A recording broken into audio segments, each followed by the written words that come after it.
नमस्कार, आप देख रहे हैं उदित राज न्यूज। मैं सारिका साहू एक बार फिर से हाजिर हूँ आज की तमाम छोटी बड़ी खबरों के साथ। कहा जा रहा है कि प्रदेश सरकार आंकड़ों का खेल खेल रही है, जिसका खूब प्रचार और प्रसार भी किया जा रहा है। अखबारों में, चैनलों पर, यहाँ तक कि दिल्ली मेट्रो में भी इसका खूब प्रचार और प्रसार किया जा रहा है। युवा हल्ला बोल के राष्ट्रीय संयोजक अनुपम जी ने प्रेस वार्ता पर भाजपा एवं प्रदेश सरकार पर सरकारी भर्तियों एवं रोजगार को लेकर कई गंभीर सवाल उठाए। तो ये डालते हैं नजर आज की कुछ खास खबरों पर।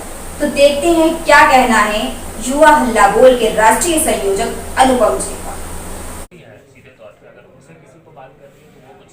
जारी कर रहे हैं प्रतियोगिता परीक्षाओं की, आप उनके खून पसीने की जो कमाई है उसका पैसा खर्च कर रहे हैं। क्या करने में? गुमराह करने में। ये तो कम से कम अपेक्षा नहीं रखनी चाहिए ना किसी लोकतंत्र में चुनी हुई सरकार से। इस तरह की कई आंकड़े अखबार तो देखिए रोज हम लोग देखते हैं, और अखबारों में तो क्या बताया जाए। वाह माशाअल्लाह। मतलब आप उत्तर प्रदेश में अगर अखबार पढ़ लिए जाए रोज और सिर्फ अखबार ही पढ़ा जाए दिन भर, तो लगेगा कि राम राज्य तो आ चुका है। उसमें कोई दो राय और शंका की बात ही नहीं।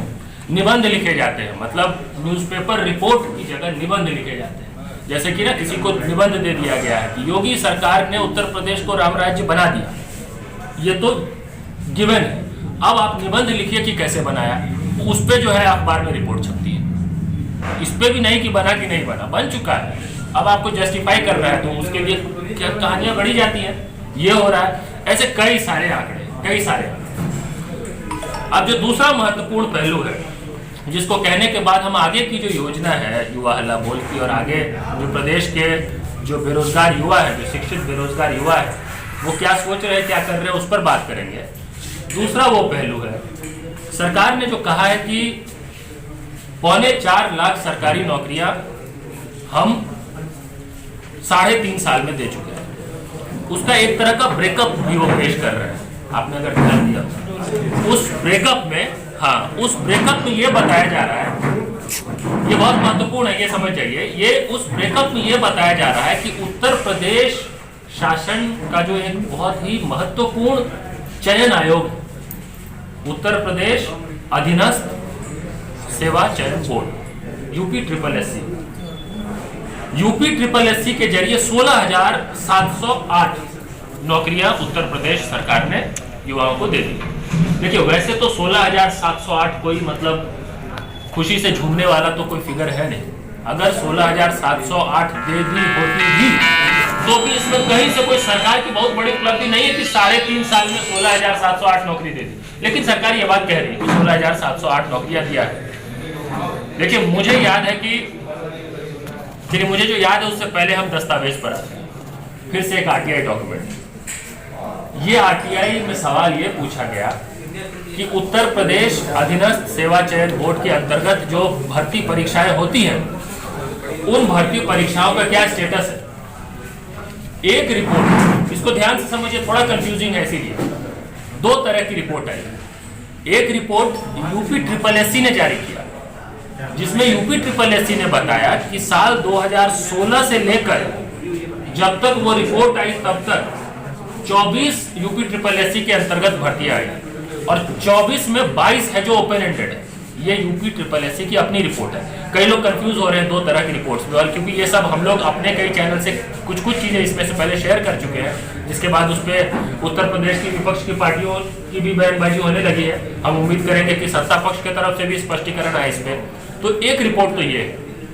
एक मिनट, ये तो आपके आंकड़े हैं। जी। आंकड़ों को तो बताते समय अक्सर हो जाएगा आपको। ये बताइए युवा हल्ला बोल अब आगे क्या करेगा?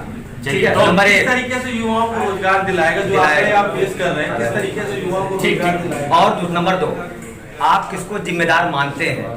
युवा अगर बेरोजगार है, उसके पास योग्यता नहीं है, तो किसको जिम्मेदार मानते हैं? सर, चूंकि आम आदमी पार्टी की छात्र इकाई भी सरकार के इन दावों को खारिज कर रही लगातार और हल्ला बोल रही है। आपका कुछ एमएलएशन होगा आम आदमी पार्टी से किसी मुद्दे को लेकर के? क्या होगा? एमएलएशन होगा, साथ में उनके आप हल्ला बोलेंगे? नहीं, हमें क्योंकि छात्र इकाई लगातार यही सरकार पहले खारिज कर रही है। मैंने सवाल का जवाब दिया। पहले इस पर आ जाते हैं। तो देखिए, ये जो आंकड़ों की बात हो रही है ये तो आप लोग समझ चुके हैं, वो सब जानते हैं, समझ चुके हैं। अब इसमें पहला सवाल आपका है कि इसके जिम्मेदार कौन है, और नहीं और आप आगे की योजना हमारी क्या है, आगे की योजना कैसे उनको सक्षम बनाएगा, कैसे उनको रोजगार दिलाएगा। तो देखिए पहला तो जो महत्वपूर्ण सवाल है कि इस पर आगे करने की क्या जरूरत है, ये निश्चय ही जो सरकार, चुनी हुई सरकार है, उनकी जिम्मेदारी है, उनका दायित्व है, और उन्होंने ये वादा भी किया था कि जितने खाली पड़े सरकारी पद हैं उनको 90 दिनों के अंदर शुरुआत की जाए।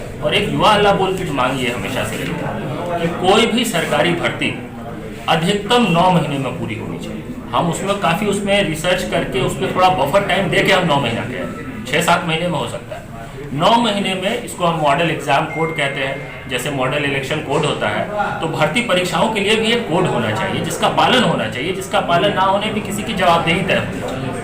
तो ये मॉडल एग्जाम कोड लागू करके सभी रिक्त पड़े सैंक्शनड पोस्ट जो है, सैंक्शनड पोस्ट को तो नोटिफाई करने में कोई दिक्कत नहीं है, उसके लिए तो कोई कहीं से कुछ और करना नहीं है, सैंक्शनड है लेकिन वैकेंट है, आप उसको नोटिफाई करिए, विज्ञापन जारी करिए और 9 महीने के अंदर अधिकतम पूरी प्रक्रिया को पूरी करिए, जो कि अभी सरकार नहीं कर रही है सबके साथ। इससे तो आप सरकारी पदों में जो सरकारी भर्तियां हैं उस पर ध्यान दे पाएंगे। दूसरा ये है कि सरकार को ये समझने की जरूरत है, और इस मायने में देखिए सिर्फ उत्तर प्रदेश सरकार की ही बात नहीं है, मुझे लगता है केंद्र सरकार को भी ये समझने की जरूरत है कि बेरोजगारी इस वक्त देश की सबसे भीषण समस्या है।